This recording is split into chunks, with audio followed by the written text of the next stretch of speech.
குடியரசுத் தலைவர் தேர்தல் தொடர்பாக காங்கிரஸ் தலைமையில் எதிர்க்கட்சிகள் கூட்டம் டெல்லியில் இன்று நடைபெறுகிறது.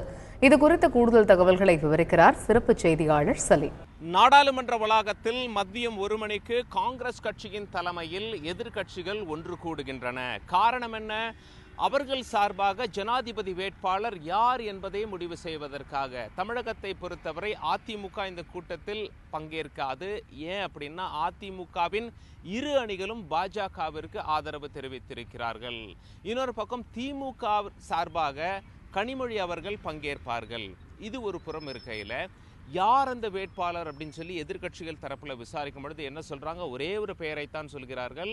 கோபாலகிருஷ்ண காந்தியாக இருக்கலாம் என்கிறார்கள். யார் இந்த கோபாலகிருஷ்ண காந்தி என்று கேட்டால் மகாத்மா காந்தி அவர்களுடைய பேரன், அது மட்டுமில்ல ராஜாஜியினுடைய பேரனும் கூட அப்படின்னு சொல்றாங்க. இவருக்கு 71 வயசாகிறது.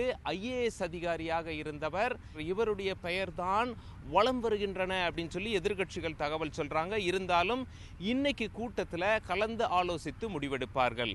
இப்படி ஒரு பக்கம் இருக்கையில் திரிணாமுல் காங்கிரஸ் கட்சி தலைவர் மமதா பானர்ஜி நேற்று பிரதமர் நரேந்திர மோடியை சந்தித்த பிறகு என்ன சொல்லிட்டார் அப்படின்னா, ஆளும் கட்சிக்கும் எதிர்கட்சிக்கும் வேண்டப்பட்ட ஒரு வேட்பாளரை எங்கள் கட்சி ஆதரிக்கும் அப்படின்னு சொல்லி மேற்கு வங்க முதலமைச்சர் மமதா பானர்ஜி திடீரென தெரிவித்து விட்டார். இது ஒரு பக்கம் இருக்கையில் பாஜகவின் வேட்பாளர் யார் என்று விசாரிக்கும் பொழுது என்ன சொல்றாங்க அப்படின்னா, உண்மையிலேயே திரு நரேந்திர மோடிக்கும் திரு அமித்ஷாவையும் தவிர பாஜகவின் ஜனாதிபதி வேட்பாளர் யார் என்பது பாஜகவின் மூத்த அரசியல் தலைவர்களுக்கே தெரியாது அப்படின்னு சொல்லி ஒரு சில மத்திய அமைச்சர்கள்கிட்ட பேசி பார்க்கும் பொழுது தகவல் சொல்லியிருக்காங்க.